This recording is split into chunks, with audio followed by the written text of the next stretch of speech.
빌립보서 4장 13절 14절 두 절을 보겠습니다.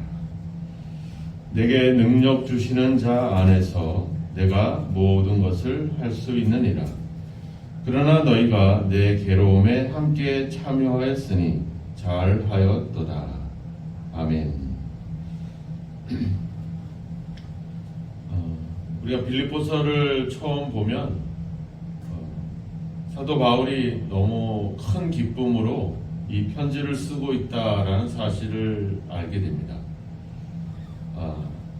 그래서 이 편지의 시작부터 보면 내가 너희를 생각할 때마다 하나님께 감사하고 내가 기도할 때마다 내가 기쁨으로 너희를 위해서 기도하고 있습니다. 이렇게 고백을 하죠. 그리고 또 오늘 이 4장 마지막 부분에도 보면 10절에 보면 내가 주 안에서 크게 기뻐함은 너희가 나를 생각하던 것이 이제 다시 싹이 납니다. 그러면서 14절에 보면 너희가 내 괴로움에 함께 참여하였으니 잘하였도다. 이렇게 기쁨과 또 격려와 칭찬을 하게 됩니다. 사도 바울이 감옥에 갇혔을 때 빌립보 교회 성도들이 에바브로디도 편에 헌금을 보내죠. 헌금을 보내서 바울을 돕게 됩니다.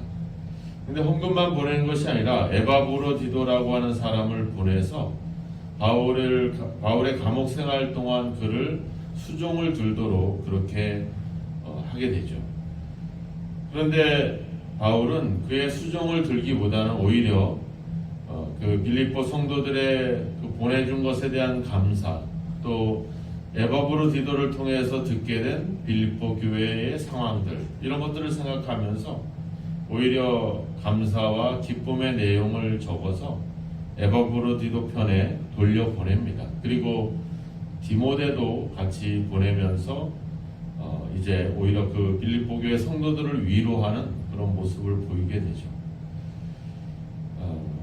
이런 모습들, 솔직히 사도 바울도 지금 오늘날처럼 무슨 영치금을 계좌를 보내거나 돈을 보내서 그렇게 편하게 생활할 수 있는 상황도 아니고, 일일이 사람을 통하지 않고서는 도움을 받을 수 없는 그런 시대 속에, 그런 환경 속에 있기 때문에 그 누구보다도 가장 큰 도움이 필요했던 사람은 바로 사도 바울입니다. 그런데 사도 바울은 오히려 교회들을 향해서 어떤 감사와 기쁨의 편지를 하면서 자기의 가장 중요한 제자도 그들을 위해서 보내주는 그런 상황을 보게 되죠. 빌립보 교회 성도들도 그렇죠. 무슨 편안하게 신앙생활할 수 있는 상황도 아니고, 예수를 믿는 것이 고난이고 또 핍박이고 박해였던 그런 시대 속에서 자기의 신앙, 자기의 삶도 돌아보기 어려운 시대 속에, 더군다나 그 당시에 무슨 장사를 하든지 무엇을 하든지 간에 대부분 우상의 신전을 중심으로 이루어졌기 때문에 우상의 신전에서 같이 교제하고 같이 사람들과 관계를 맺지 않는 이상은 장사도 할 수 없고 일상적인 삶이 어려운 그런 시대 속에 있었던 그들. 그래서 다른 사람들 일을 돌아보기보다는 자기 일에 자기가 자기 생존에도 살기 급급한 그런 시대 속에서 사도를 위해서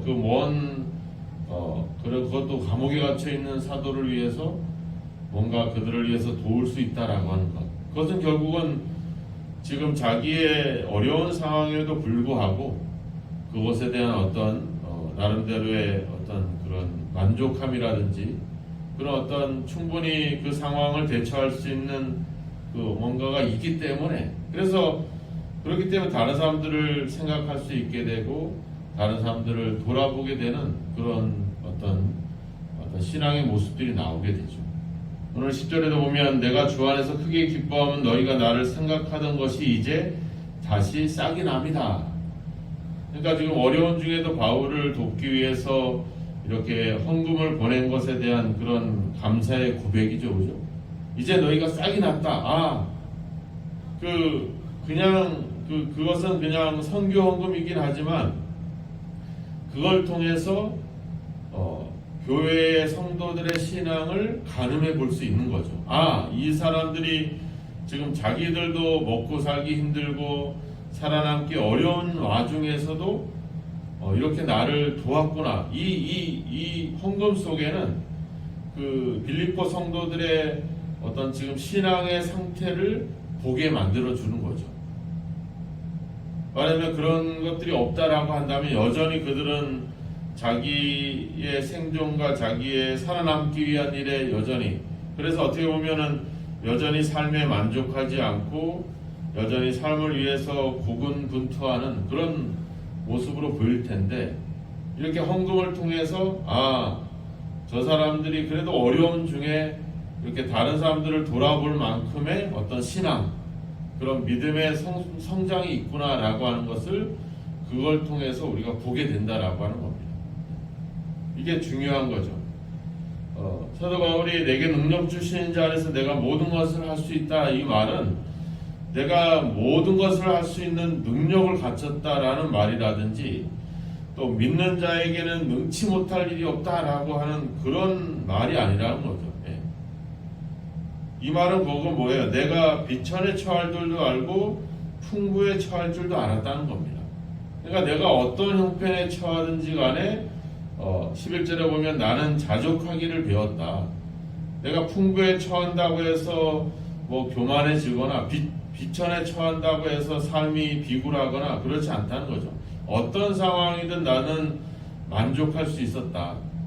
그 만족한다는 것이 뭐겠어요? 만족함으로 끝나지 않죠. 그것은 결국 다른 사람들을 돌아보게 하는 것까지 가는 것이죠. 만약에 내 삶에 만족함이 없다면 다른 사람들 일 또 다른 일을 돌아볼 겨를이 없죠. 왜? 지금 내 삶이 어렵고 내 삶이 문제가 있고 내 삶이 아주 부족한 것이 많은데 다른 일을 돌아볼 여력이 없죠. 근데 내 삶에 만족하게 되면 다른 사람들의 일을 돌아보게 되는 거죠.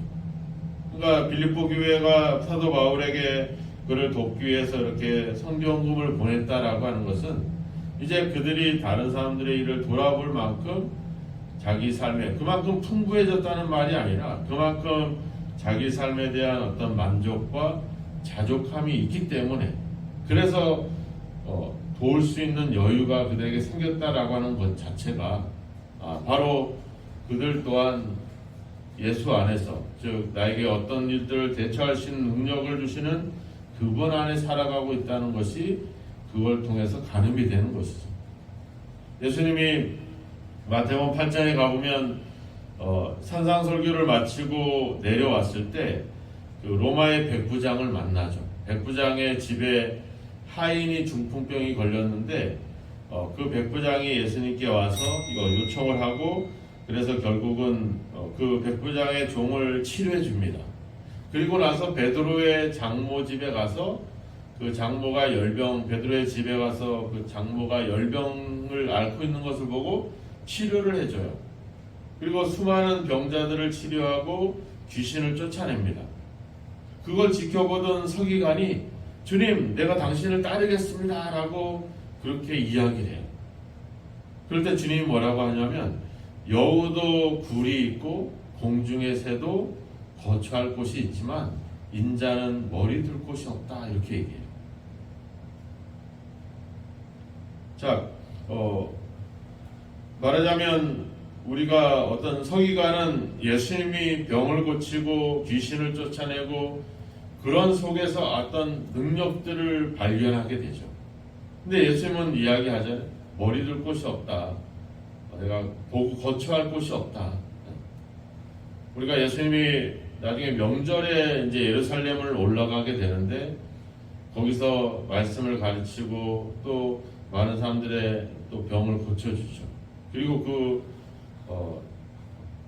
그게 요한복음 7장인가 그런데 그 마지막 글에 보면 각자 자기의 집으로 돌아갔다. 그리고 예수님은 산으로 올라가셨다. 이렇게 나와요. 그런 것들이 되게 마음이 아파요. 사람들은 자기 집이 있지만 예수님은 산으로 올라가시는 그런 곳. 우리가 보기엔 얼마나 비천한 삶입니까? 예수님의 우리가 성지 순례할 기회가 되면 나사렛 예수님이 자라났던 그 집을 가보면 얼마나 초라하고 한 몇 평 되지 않는 아주 반지하 같은 그런 상황에서 그 환경을 볼 때 너무 비참하죠. 하나님의 아들이 이런 비참한 삶을 살았다라고 하는 것 또한 되게 가슴 아픈 일이긴 한데 바로 예수님은 그런 삶을 우리에게 보여주죠.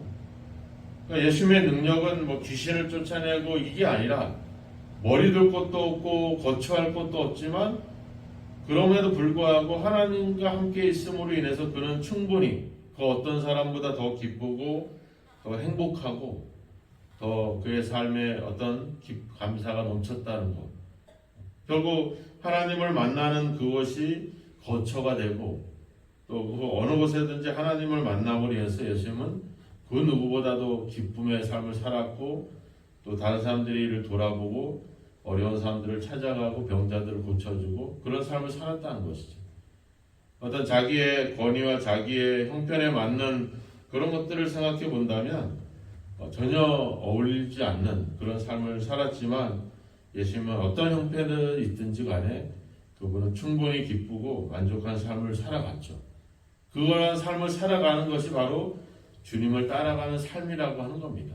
예수 믿고 막 귀신을 쫓아내고 방언을 얘기하고 막 병자를 치료하고 막 이게 능력이 아니라 어떤 형편이든지 머리 둘 곳이 없다 할지라도 충분히 만족하고 하나님을 만나는 것이 가장 중요해서 집이 아니라 산에 가서도 충분히 기쁨으로 밤을 지새울 수 있었던 그런 삶, 그런 믿음, 그것이 바로 우리가 믿음이라고 하는 것이 가지는 능력이라고 하는 겁니다.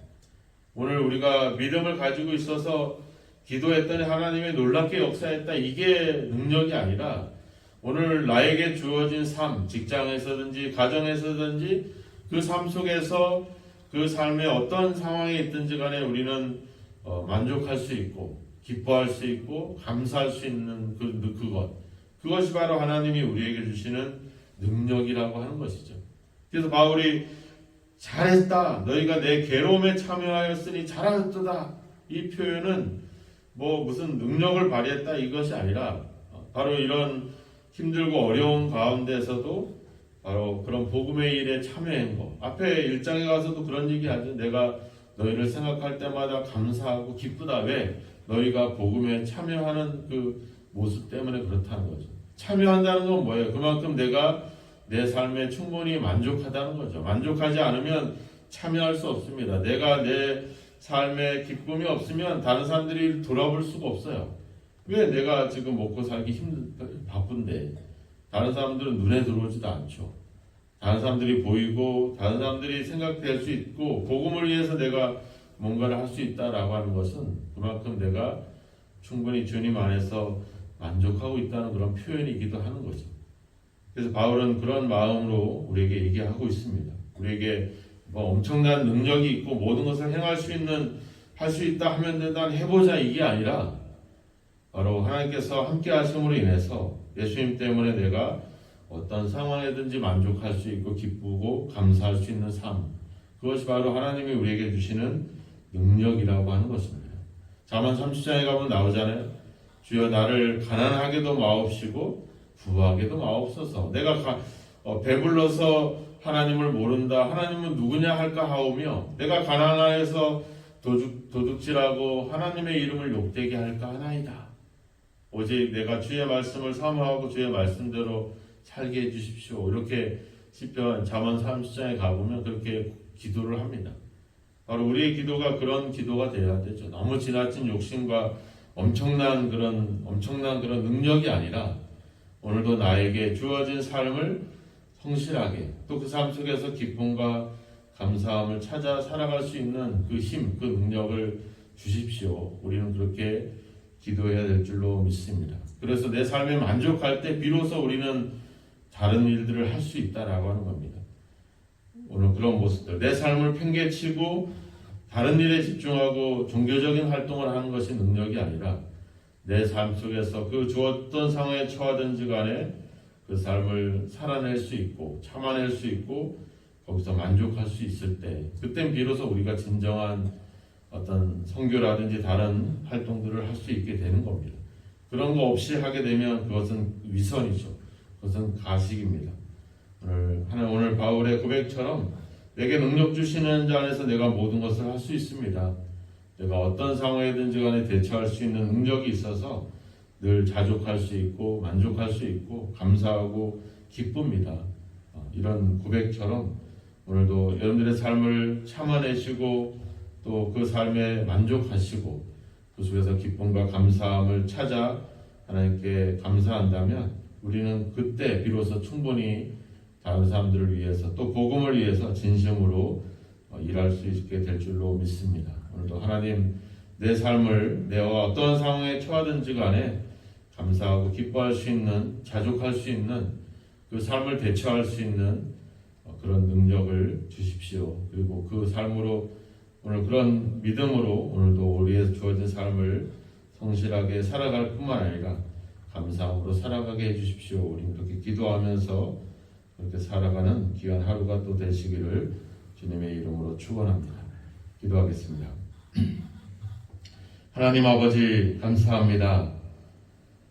우리가 삶에 있어서 우리의 생존을 위해서 아둥바둥하지 않고 그 속에서도 충분히 감사하며 기뻐하며 만족하며 살아가게 하시니 감사하고 감사합니다. 하나님, 우리가 어떤 상황에든지 대처할 수 있는 능력을 우리에게 허락해 주셔서 우리라고 예수 그리스도 안에서 어떤 삶에 처하든지 기쁨과 감사함을 놓치지 않고 어떤 상황에든지 만족할 수 있는 그런 삶을 살아가도록 우리를 인도하여 주옵소서. 아버지, 내 삶의 문제들을 하나님께 맡기고 또 어떤 상황이든지 간에 아버지 만족할 수 있는 믿음을 주셔서 그래서 아버지 다른 사람들도 돌아보고 다른 일들도 살필 수 있는 그런 여유와 그런 아버지 믿음이 저희들 속에 있기를 원합니다. 하나님 아버지, 먼저 우리의 삶에 충분히 만족할 수 있게 하시고 현재 우리에게 주어진 삶에 충분한 기쁨과 감사함이 넘치는 삶을 살아가게 하옵소서. 그래서 우리가 다른 사람들의 일을 돌아보고 다른 사람들의 일을 살피는 일이 진심이 되게 하시고 거짓이 되지 않도록 우리를 인도하여 주옵소서. 빌립보 성도를 향한 사도의 마음, 또 사도를 향한 그 성도들의 마음들을 우리가 살펴보면서 우리도 그러한 마음으로 자족하는 마음으로 다른 사람들의 일을 돌아볼 수 있는 그런 믿음의 능력이 저희들 속에 있도록 오늘도 우리에게 주어진 삶을 아버지 주여 잘 믿음으로 대처해가며 살아갈 수 있도록 우리에게 늘 성령께서 함께 하시고 주의 아버지 은혜를 더하여 주옵소서. 함께 하심을 믿고 예수님의 이름으로 기도하옵나이다. 아멘.